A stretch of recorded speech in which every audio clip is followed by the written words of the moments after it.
Are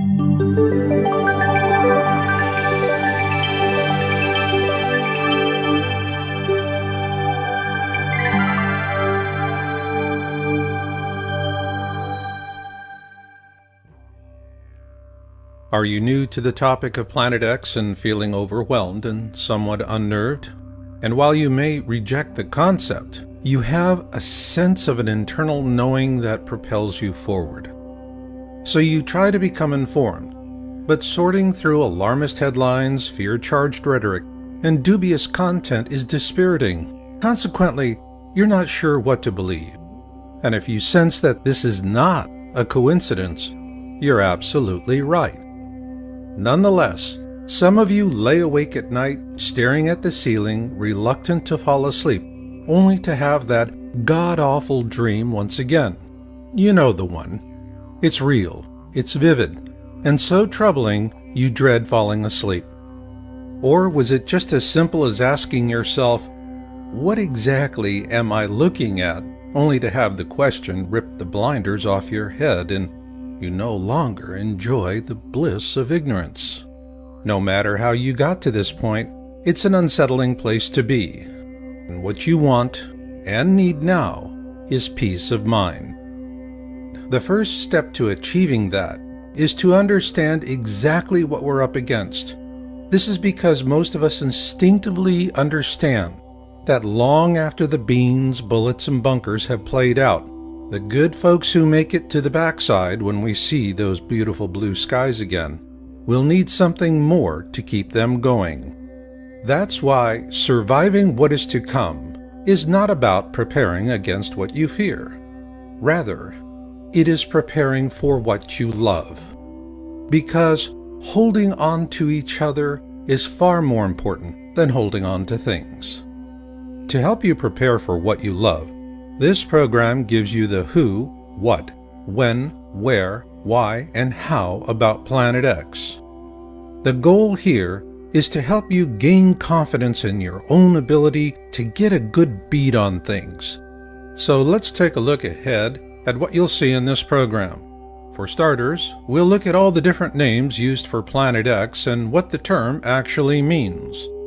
Then we'll take on the debunker rant that Planet X is an internet hoax, with a first-of-its-kind, broad-brush, chronological view of Planet X history from 1781 to the present.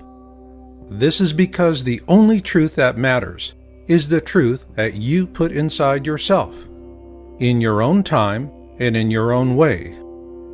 Follow this path to knowledge, and you will find the sense of self you need to survive the years ahead with love and hope for the future.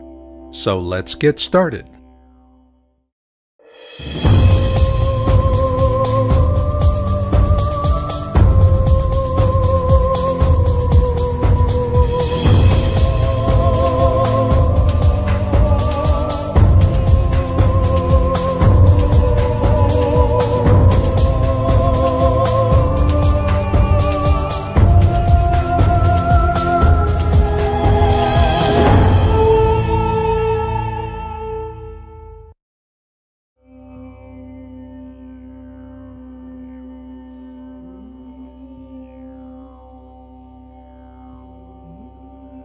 The term Planet X was coined by the American astronomer Percival Lowell sometime between 1905 and 1908. It describes an unobserved planet that perturbs the orbit of a known planet. A perturbation is a deviation in a planet's orbit, and the Planet X we're searching for is Neptune's perturber, which, like Neptune, orbits our Sun. For this reason, Planet X is described in ancient wisdom texts and folklore from around the world as Marduk, Frightener, Destroyer, Hercules, Nibiru, and more.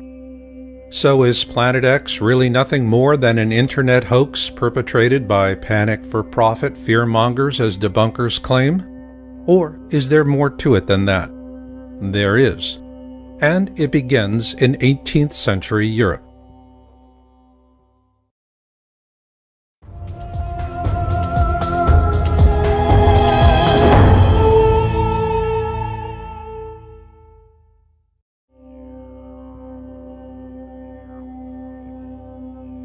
On March 13, 1781, William Herschel discovered Uranus, making it the first planet to be discovered with a telescope. Following his discovery, European astronomers turned their attention on Uranus and observed perturbations in its orbit. This discovery would eventually launch the search for Planet X.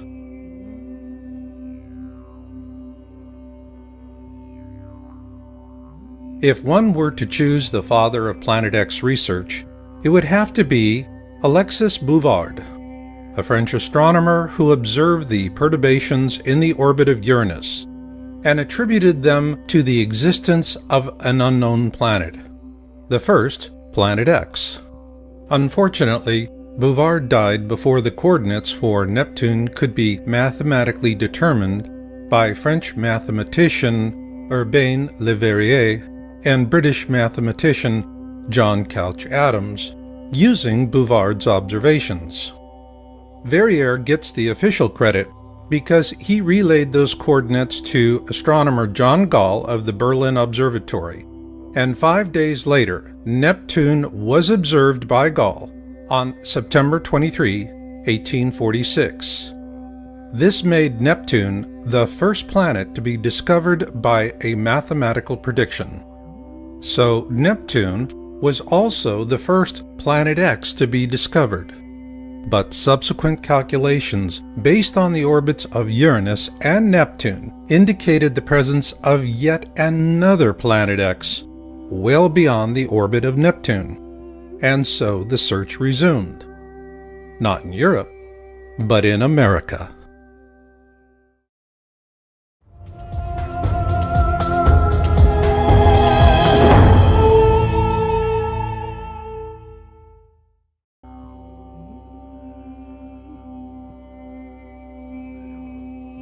The Lowell Observatory was established in 1894 in Flagstaff, Arizona, by Percival Lawrence Lowell, an independent businessman, mathematician, and astronomer. One reason Lowell founded the observatory was to study the planet Mars and its canals.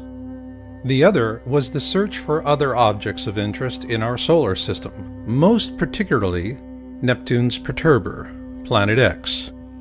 A fact that revisionist historians downplay or paint over. Yet it was Lowell's intention to find the mysterious Planet X that led to the discovery of Pluto.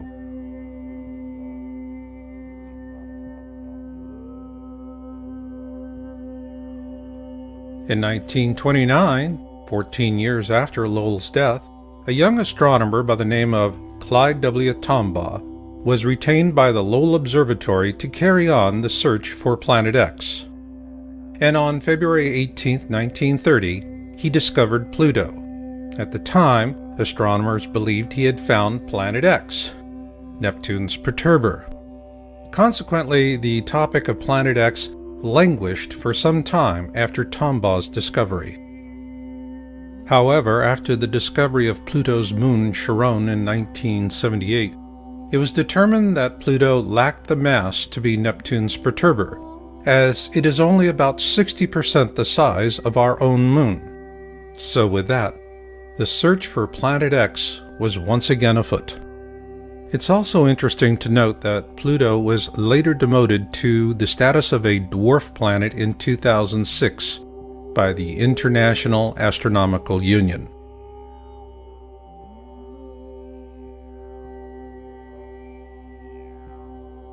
In 1950, Immanuel Velikovsky published Worlds in Collision, and he was viciously attacked by mainstream science, even though he corresponded frequently with Albert Einstein.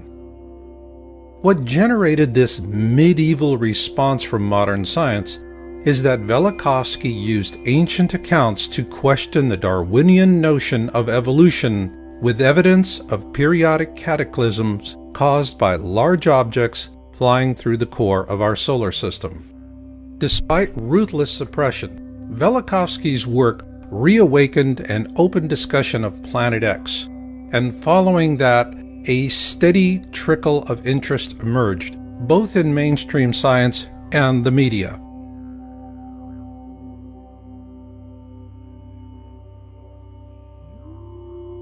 On March 3, 1972, NASA launched the Pioneer 10 spacecraft to explore the outer planets. However, according to government whistleblowers, the real purpose was to find Planet X, or at least to help narrow down the search field. An interesting aspect of Pioneer 10 is that it also carried a small gold anodized aluminum plaque designed by astronomer Carl Sagan, should the spacecraft be found by extraterrestrials. At present, communication with the Pioneer 10 spacecraft is no longer possible.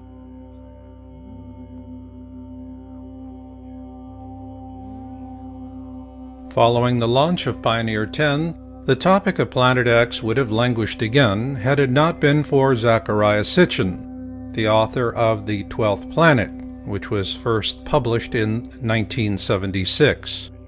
According to his translations of ancient Sumerian texts, a race of beings living on a planet called Nibiru bioengineered early hominids on Earth to turn them into slaves for the purpose of mining gold.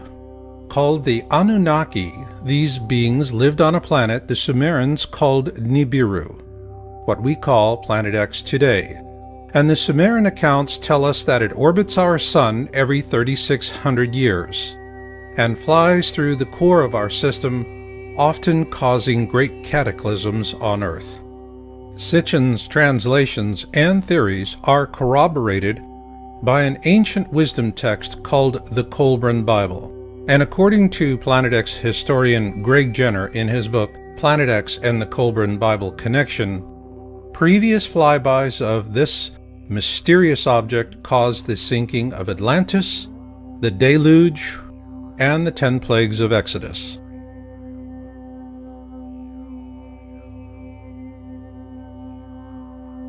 Although Sitchin was continuously mocked and attacked by fundamentalists, our government took his work seriously, and on January 25, 1983, NASA launched the Infrared Astronomical Satellite, IRAS.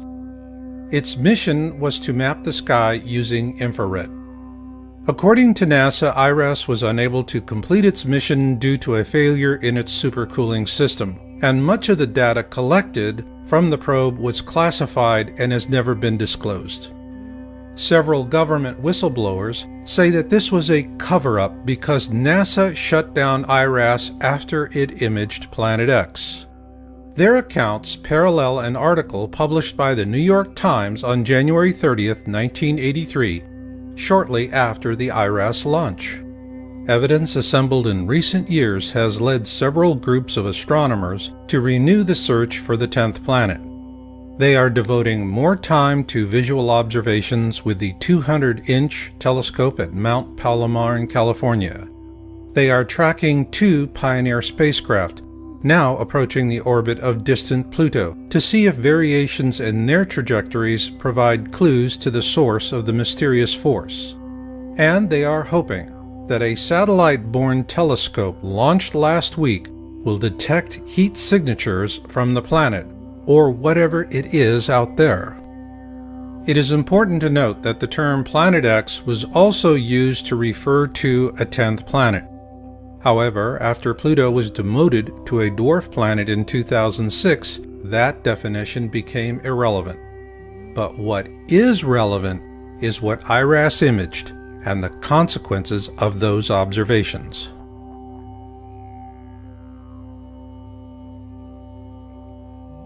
In a Victoria Advocate article published on June 14, 1988, NASA astronomer Dr. John D. Anderson was quoted as saying that telemetry from the Pioneer 10 spacecraft indicated the existence of Planet X.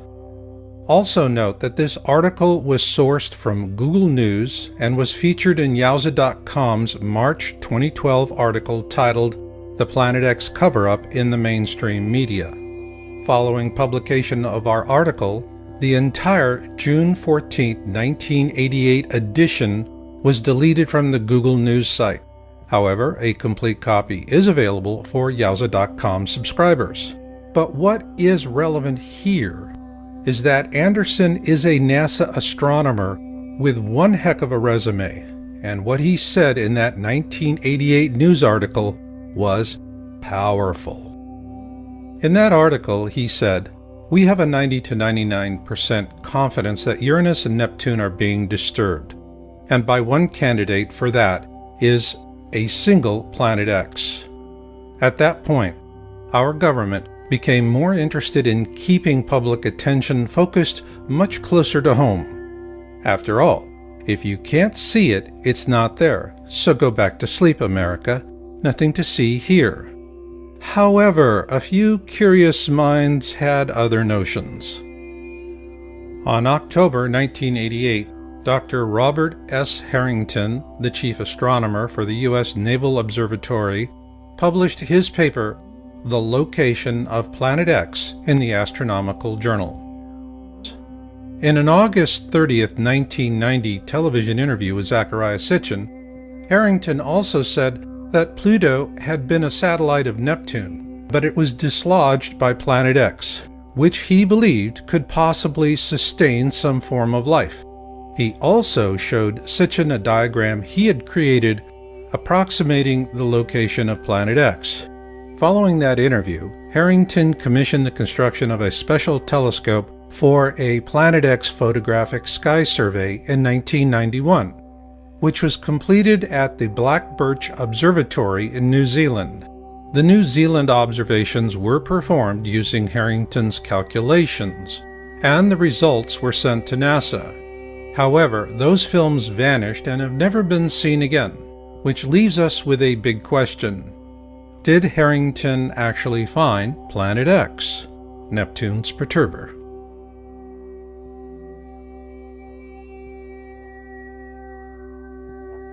In 1992, Sitchin produced a documentary titled "Are We Alone in the Universe?" At the end of that film, Sitchin quotes a NASA press release from that same year. Unexplained deviations in the orbits of Uranus and Neptune point to a large outer body system of 4 to 8 Earth masses on a highly tilted orbit 7 billion miles from the Sun. This NASA press release suggests that Harrington did find Planet X in 1991, but the truth will never be known, because before he could publish his findings, Harrington died from a rapid onset of esophageal cancer on January 23, 1993. With his New Zealand findings suppressed and having died before he could publish his findings, many believe he was assassinated. One of the reasons given by those who subscribe to the theory of an assassination was an obituary by Charles E. Worley of the U.S. Naval Observatory. Worley wrote an obituary about Harrington that states, "Late in his career, Bob seemed quite skeptical of such an object, however." It is important to note that no other sources have come forward to corroborate Worley's claim. Consequently, Harrington's mysterious death was a shot out of the dark that quickly silenced the Planet X topic, both with the mainstream media and science community alike. In a very real sense, it was a veiled threat. Tamper with this at the risk of your own career, or perhaps even your life. In this regard, Worley's obituary was highly effective. This is for sure. Nonetheless, there is a curious question. Harrington built a custom telescope for a U.S. Naval Observatory station in New Zealand. The mission was simple: to find Planet X. So then, did they? Who knows? Because until NASA decides to declassify Harrington's observations, all we can say is that where there is smoke, there is fire. Meanwhile, we're not helpless either, and you'll see why later on in this program. But for now, if you are beginning to feel that the time has come to begin your own planning and preparation for whatever may come, then know this: when the worst of it hits, it will not be brief. This will not be weeks or months. Rather, we're looking at several years, perhaps longer than a decade.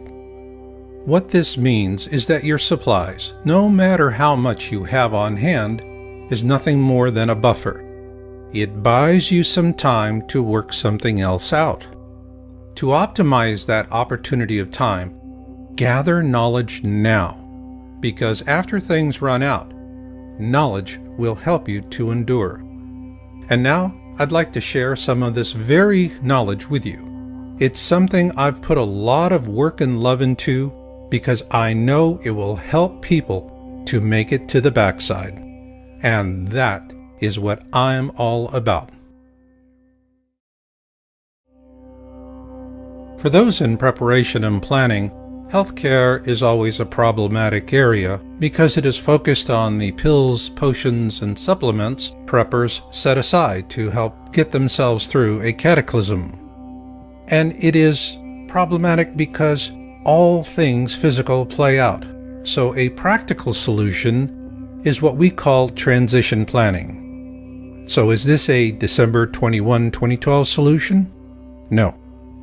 In our last video, Planet X System Observations and Orbital Path Analysis, we addressed December 21, 2012 as an awareness event.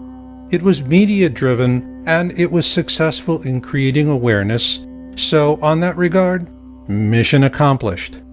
Now, transition is the mission. Simply put, surviving the worst of times begins with surviving the best of times. So in this program, we want to introduce the core concept of transition planning. It is a 4-stage survival resource rating system. Stage 1 is cataclysm awareness. This is when the mainstream media begins to seriously report the news to the public at large, and panic buying ensues.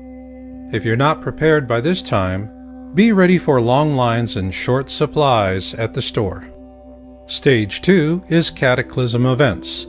Simply put, the first to fall will most likely be the last to know. But planning and luck will also play equal roles. While planning and preparation is not a guarantee that you and your loved ones will survive these events, it will, however, dramatically increase your odds of survival. And with repeated events, expect all or part of your survival stores or caches to be exhausted, lost, or stolen. Stage 3 is post-event. Those who survive the cataclysm event will search for survivors and pull together into small, self-organized groups. While most preppers set aside enough for themselves and their loved ones, as a member of a larger survival group, you'll also share with them as well. This is when the bulk of your physical supplies will be used up. Stage 4 is the backside. This will be the time years into the future when those who survive all the worst that man and nature can throw at them live to see blue skies once again. By this time, all medical supplies will have long been exhausted, and what you'll have is knowledge. Of paramount importance will be the kind of knowledge that helps you with survival wellness and developing sustainable ways of growing food and medicinal herbs. This brings us to the simple metric of our transition planning system. It's a rating system. You rate your resources, physical and knowledge, in terms of how far they'll get you through the process. Here are a few examples. The internet is a fabulous Stage 1 resource, but it likely will not go much further than that. A fire extinguisher is a handy Stage 2 resource. Have one on hand. And off-road bicycles will be an ideal Stage 3 resource for getting around when there's not much left in the way of roads. And long after the internet, fire extinguishers and off-road bicycles have rusted away, knowledge will continue to endure, especially survival knowledge like Danjon breathing. Danjon breathing was created by Korean ruling elites back in the early days of acupuncture. These people were not worried about dying from hunger or thirst. Rather, they lived in fear of catching a cold, hence the old expression, "Don't catch your death of cold." And to explain how it works is Dungeon Breathing for Wellness co-developer, Master Roar Shepard. You want to have a tool that's been used for thousands of years to deal with these kind of situations. Dungeon breathing is easy to learn, quickly oxidizes the body, lets go of carbon dioxide waste, and lowers the calorie demand of the body. More oxidation in the body, less influence from communicable diseases. Now that's important. The complete Dungeon Breathing for Wellness system from feelbetteronYourOwn.com includes a full-color symptoms handbook and 6 exercise and reference DVDs. This course was developed by preppers, for preppers, and the symptoms handbook is the core of the system. It offers quick access to poses for a wide range of symptoms and complaints, and it's designed to help volunteer trainers pass along these simple techniques to others. Each pose is cross-referenced by skill level, symptom, and personal goals. Organized into 3 levels, low impact, universal, and high impact, the 57 core poses offered in the Feel Better on Your Own system represent those used by Korean elites for centuries. They are simple, practical, and highly effective. To learn more, visit feelbetteronYourOwn.com today and view our free instruction videos.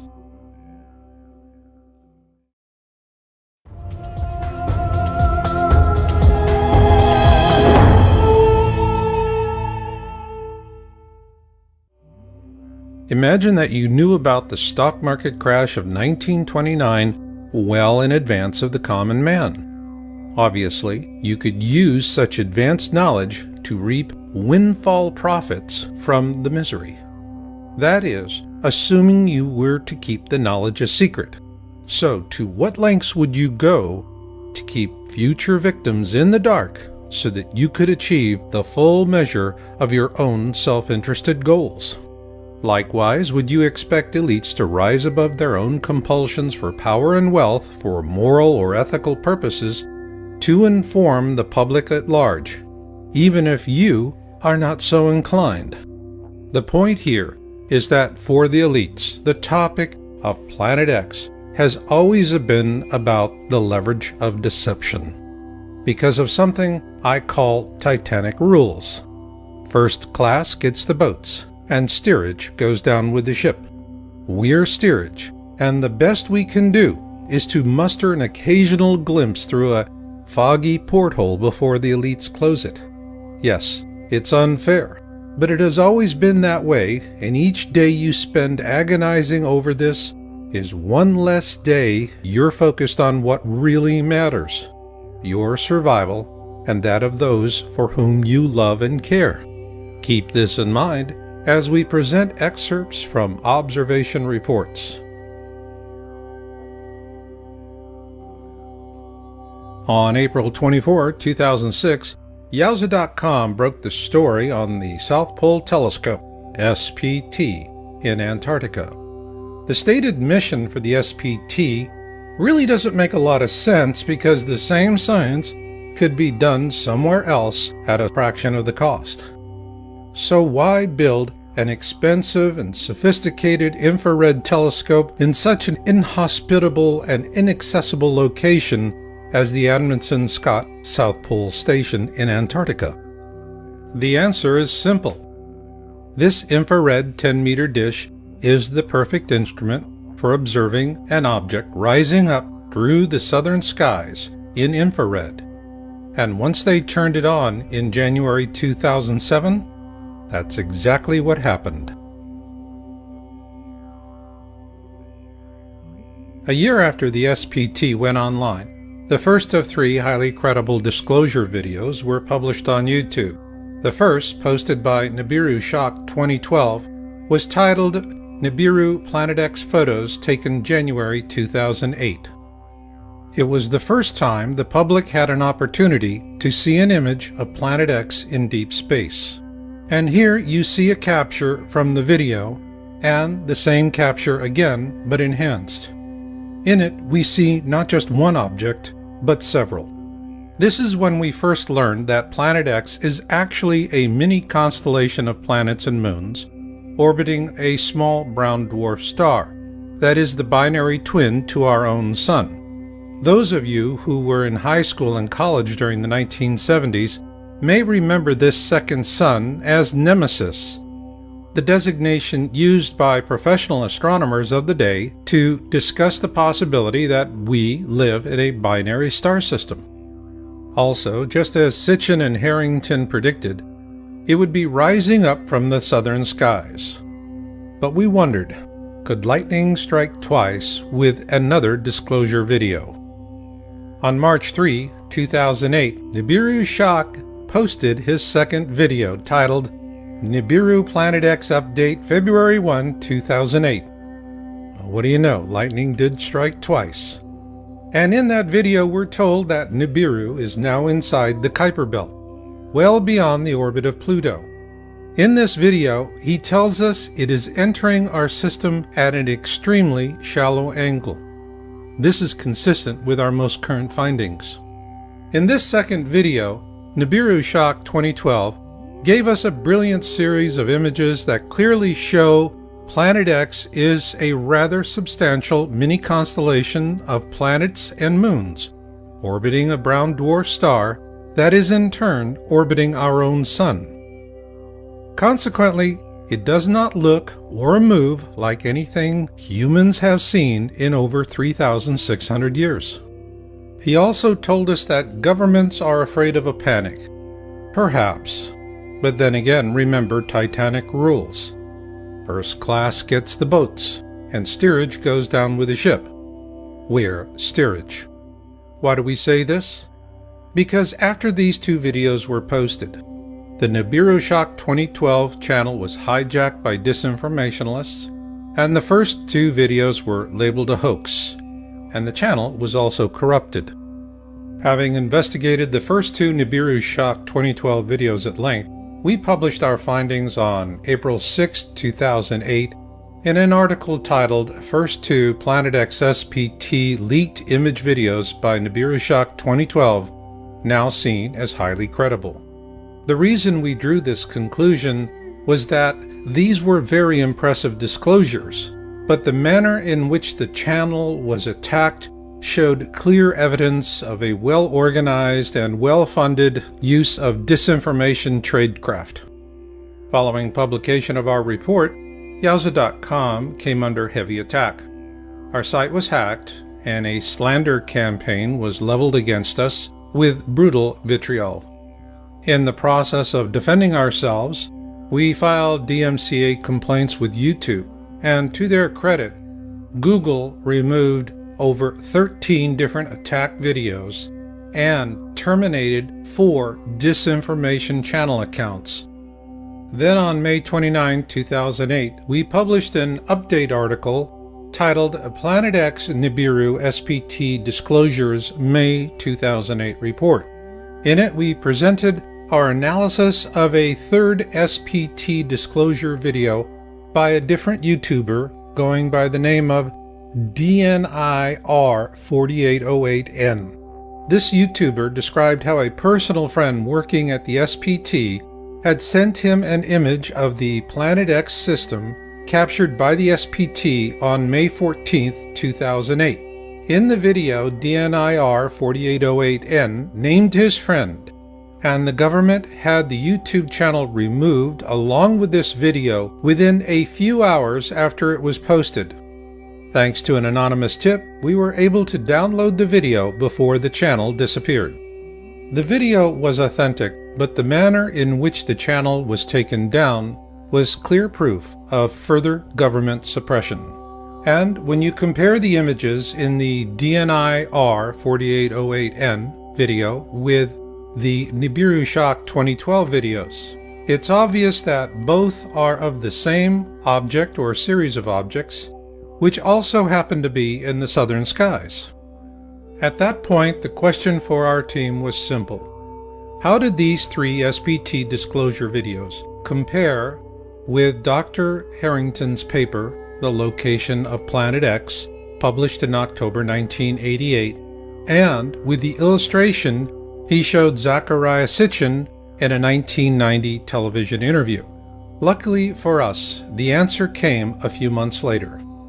Corroboration for Harrington's calculations finally came in 2008 with the last polar flyby of the Sun by the ESA-NASA Ulysses probe. Although NASA says that the spacecraft failed before critical data could be gathered in its last orbit around the southern hemisphere of our Sun, it nonetheless yielded valuable data, and we published that on October 13, 2008, with an article titled The ESA-NASA Ulysses Probe and Planet X Nibiru. The probe data is clear. The Sun's southern hemisphere is noticeably more active than its northern hemisphere. Also of interest is where the peak solar winds originate and the direction in which they're pointed.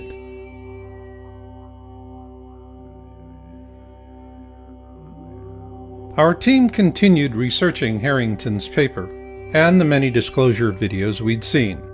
Finally, on September 7, 2010, we published our findings in an article with a video titled The Only 3 Authentic SPT Disclosure Videos of 2008. Simply put, the 3 videos we discussed in this program by Nibiru Shock 2012 and DNI R4808N are the real deal.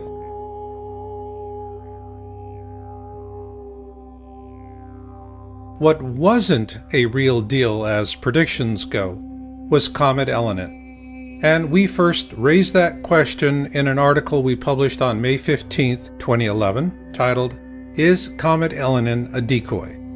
After a lot of speculation, the result here is that sometimes a comet is just a comet. However, Comet Elenin was a ripe opportunity for organized distraction. Consequently, it was portrayed as Planet X, the nemesis dark star astronomers debated in the 70s, the Star of Bethlehem to herald the Second Coming, and an alien mothership under intelligent control. As it turns out, the only thing under intelligent control was the disinformation. So the next time you see a stampede in progress, you might want to keep this in mind. On July 30, 2012, a YouTube channel of anonymous amateur astronomers, the 00 Skyview, posted a video titled What Begins in Aquarius Ends in Aquarius. One of the first things we noticed was that this group of folks were showing us their instrumentation. Now that was something new. Then they showed us where they found their object of interest, 4 degrees below the ecliptic. Plus, like the SPT disclosure videos, this group is showing us images of a mini constellation with a large object in the center and a cluster of satellites in orbit around it. But what really got our attention was that they were observing a red iron dust cloud, the hallmark signature of a brown dwarf star. Then on November 1, 2012, the 00 Skyview team upped the ante with a video titled Lifting the Veil. Right out the gate, they predicted a greatest eastern elongation flyby approaching from the southern skies. Not a good thing. In astronomy, a greatest eastern elongation describes an object that passes us on our side of the Sun to the left of us and inside our own orbit. In this case, this object is also rising up from our southern skies. And it's interesting to compare the ESA-NASA Ulysses probe data with the 00 Skyview flyby prediction. They then presented an orbit for their object of interest, which also happens to resemble the orbit Dr. Robert S. Harrington showed in August 30th, 1990, during a television interview with Zecharia Sitchin.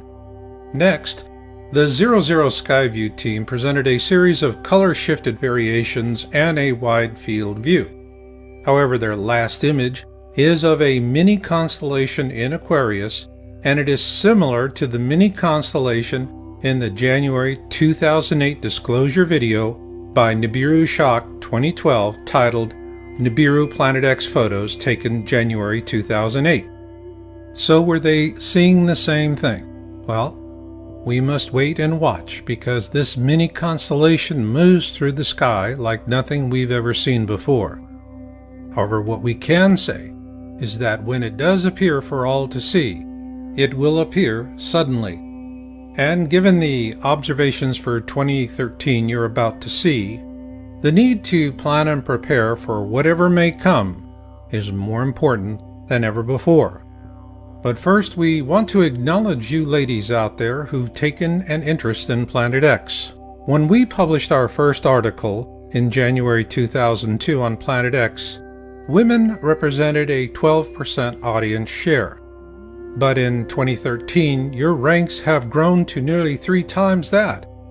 And we want to thank you intrepid ladies out there because, well, the topic of Planet X is no longer a boys' club.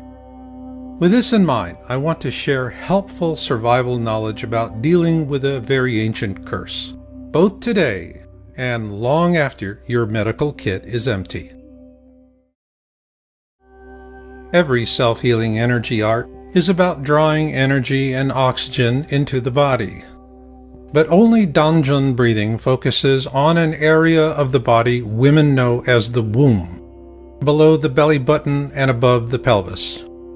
It is why Danjun breathing is so effective in helping to relieve the symptoms of menopause and PMS, as Master Roar Shepherd explains.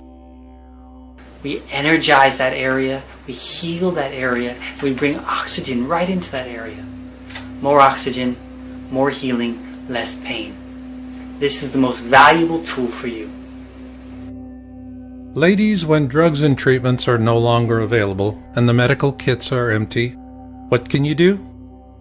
You do what Korean women have done for thousands of years, because it works. Danjun breathing. Need relief today? The good news is, the sooner you start, the better. To learn more, visit feelbetteronyourown.com today and view our free instruction videos.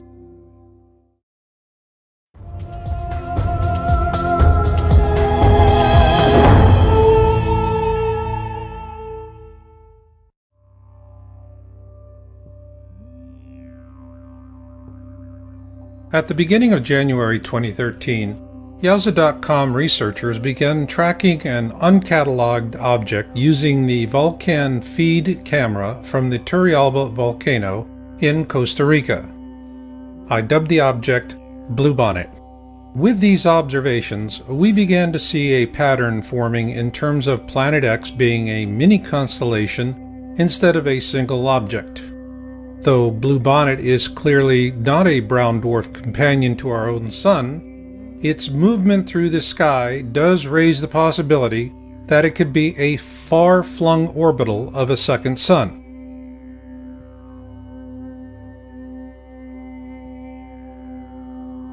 On February 11, 2013, we published our findings in a video titled Object of Interest as Seen from the Turrialba Volcano. In this frame, you see Bluebonnet above the Turrialba volcano and specification data for the Vulcan feed. Turrialba is 10 degrees north of the equator at approximately 11,000 feet, and the Vulcan camera was pointed to the southwest with a good view of the Pacific Ocean on a clear day. In that video, we explain the difference between the horizon as we see it here on Earth and represented by the red line. The green line you see cutting through the center of the Sun is the ecliptic. The ecliptic is the plane of our solar system, and all of the planets orbit the Sun within a few degrees of it. This is important to know when analyzing a newly revealed and disturbing prediction by Nostradamus. In October 2007, the History Channel aired The Lost Book of Nostradamus for the first time. In this video, 7 prophetic images paint a catastrophic end to life as we know it. According to this program, Nostradamus is showing us the constellation of Fucus because it will play a pivotal role in the flyby. This was interesting because the Vulcan feed image data also shows Bluebonnet transiting through or very near to the constellations Ophiuchus and Sagittarius in December of last year.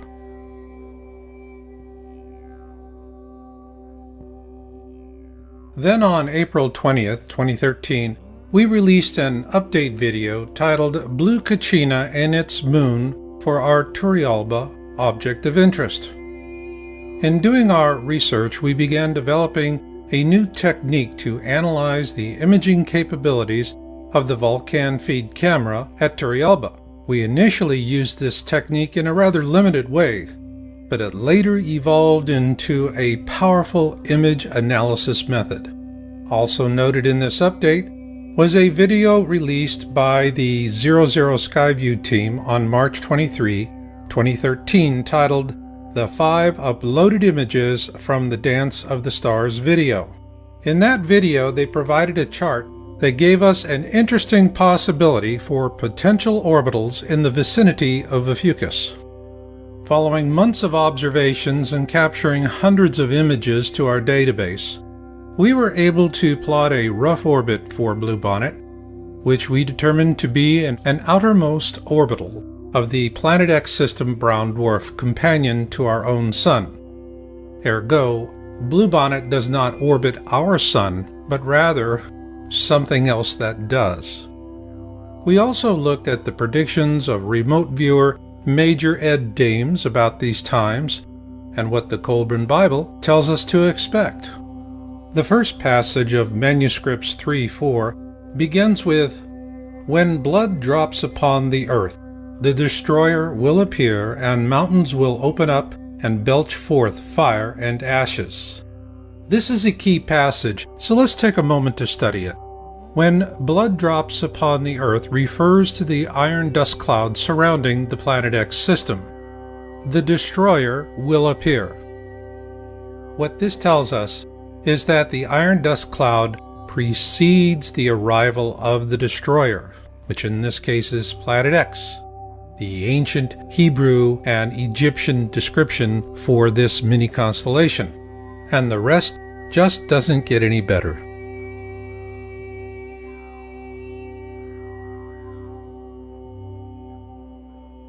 On July 8, 2013, the 00 Skyview team posted a new video titled Fire in the Sky Part 3. The term KBO stands for Kuiper Belt Object, which is a classification for Planet X. Potential orbitals refers to the planets and moons in orbit around the KBO.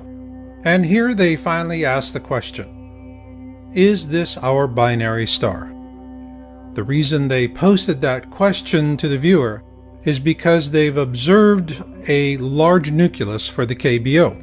But it was their second video on the 12th of that month titled A Cyclical Storm Brews that really got our attention. Near the end of the video, they announced that they followed our Turrialba volcano research and the object I dubbed Bluebonnet. We then get a warm attaboy from the good folks at the 00 Skyview. Thank you, fellas. Your kind words of support were greatly appreciated, and we certainly hope to see you on the backside. Because you corroborated our observations of Bluebonnet, we were able to take a big step forward. On July 28, 2013, we posted our video, Planet X System Observations and Orbital Analysis, with featured observer Jorge Arena. Early on, an old debunking attack that Bluebonnet is a reflection because it appears in front of the Sun was disproved with a series of Vulcan feed captures. The series clearly shows Bluebonnet slipping behind the clouds. Also, the image analysis method we first introduced to our viewers in April was formalized and presented in detail. We call it Camera Sensor Illumination, CSI. And we used it to compare two Bluebonnet captures from this year, one from January and the other from May. Our CSI analysis shows that Bluebonnet has been growing larger and brighter. Likewise, CSI was used to evaluate the observation images of Jorge Arena. He is an importer of Peruvian foods and herbals, and he's based in Ontario, Canada. On May 27, 2013, while flying over the Eastern Pacific, he imaged the brown dwarf at the core of the Planet X system. While it appears at the Sun's 11 o'clock position relative to Earth's horizon, the actual placement relative to the ecliptic is below the ecliptic and near the Sun's 8 o'clock position. Also note that the Vulcan feed in Costa Rica is pointed towards the southwest at an elevation of approximately 11,000 feet, and that when Jorge took his picture, he was at 37,000 feet, and his camera was also pointed towards the southwest. And once again, we find an interesting connection between Jorge's observation and the 2008 ESA-NASA Ulysses probe data presented earlier. Using the data available on Bluebonnet plus Jorge's images, we were able to approximate the orbit of the Planet X mini-constellation through the core of our solar system. What this corroborates is the prediction of the 00 Skyview team that the Planet X flyby would happen on our side of the Sun in their November 1st, 2012 video titled Lifting the Veil.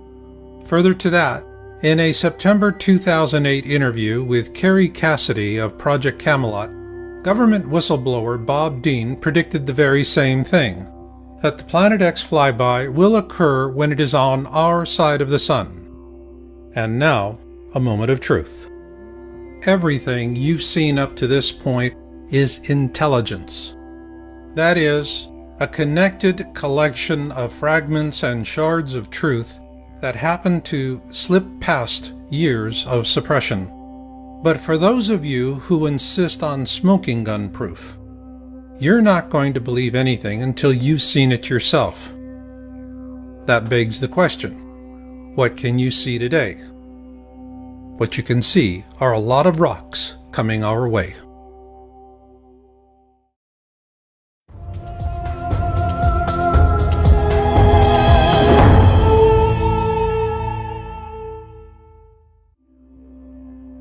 The American Meteor Society was founded in 1911 for meteor observations.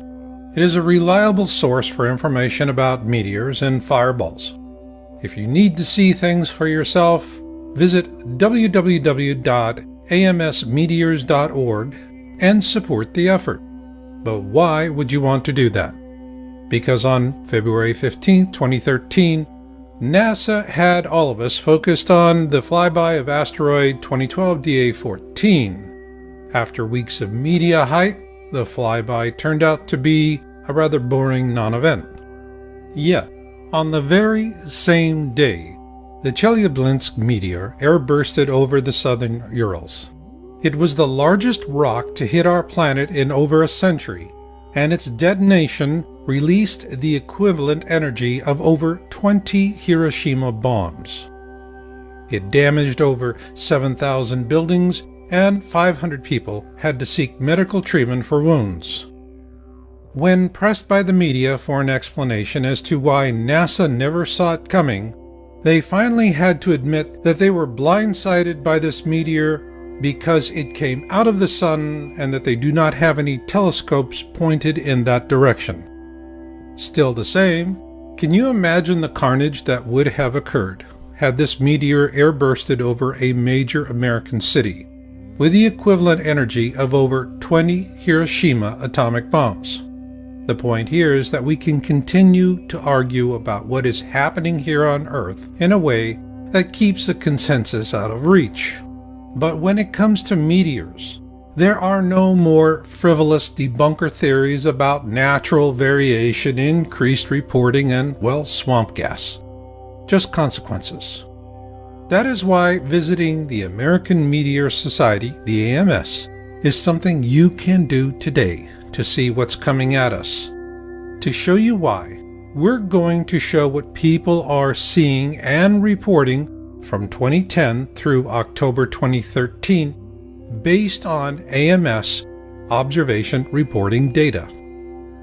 Next, you will see our statistical analysis for the following fireball observation trends: the average number of reports per event, number of reports by classification, multi-state event observations, fragmentation observations, events with sound reports, and finally a comparative trend summary that ties it all together.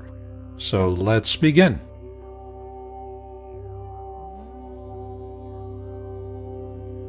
This series of slides shows the overall growth in the average number of reports per event for all classifications from January 1, 2010 to October 13, 2013. Of note is that in 2013, we see for the very first time in the history of AMS 2 fireball observations with over 1,000 reports each. So let's take a closer look at those reporting classifications.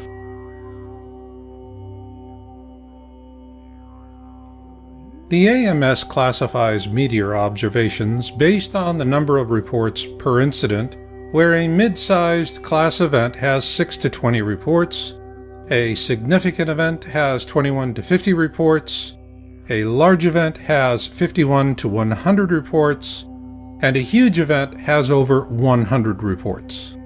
So let's begin with a look at the mid-sized events. Here we see a pronounced jump from 2010 to 2011. Part of that jump can be attributed to the implementation of new reporting procedures by the AMS. Now let's add the number of significant reports with 21 to 50 observations each. Here we see a clear growth trend. Interestingly enough, there were no significant large events in 2010. But there were significant large events in 2011 and 2012, as well as a marked increase in 2013. In terms of huge events with over 100 reports, 2010 was barely noticeable. However, that picks up in 2011 and doubles in 2012, and then again in 2013. Given that we had 2 events with more than 1,000 observations in 2013, let's take a closer look at the uptick in huge events. Here we see the jump from 2011 to 2012 and then again to 2013 is stunning to say the least. Not only is the trend huge, so are the fireballs or bolides as they are also called. So what's driving this trend? Multi-state observations.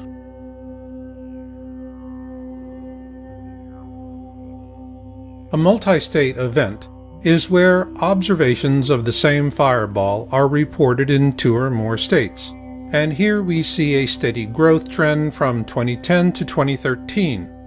However, this underplays an even more profound change. Here we see a 15% increase from 2010 to 2013 in the number of reporting states by event. This clearly shows that these fireballs, or bolides if you will, are getting bigger. And another measure of this is fragmentation.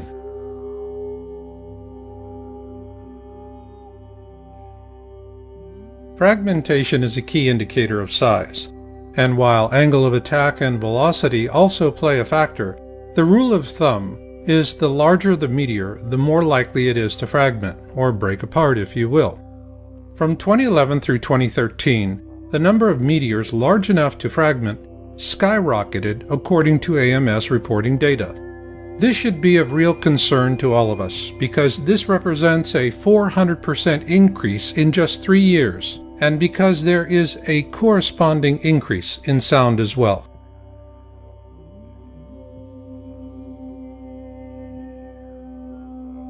The AMS tracks 2 kinds of sounds: concurrent sounds heard during the flyby and delayed sounds heard just afterwards. These charts are a combination of both, and the trend is clear. Sound follows with fragmentation. And what is really striking is that sound and fragmentation reports for 2010 through 2013 show nearly identical increases. So now let's summarize what we've seen so far by looking at the growth trend percentages from 2010 to 2013.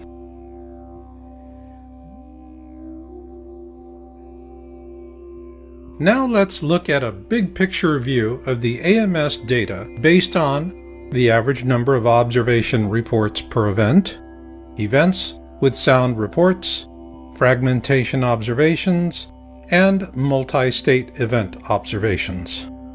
And what we see here, beginning with 2010, is a consistent growth trend by percentage from 2010 through to 2013.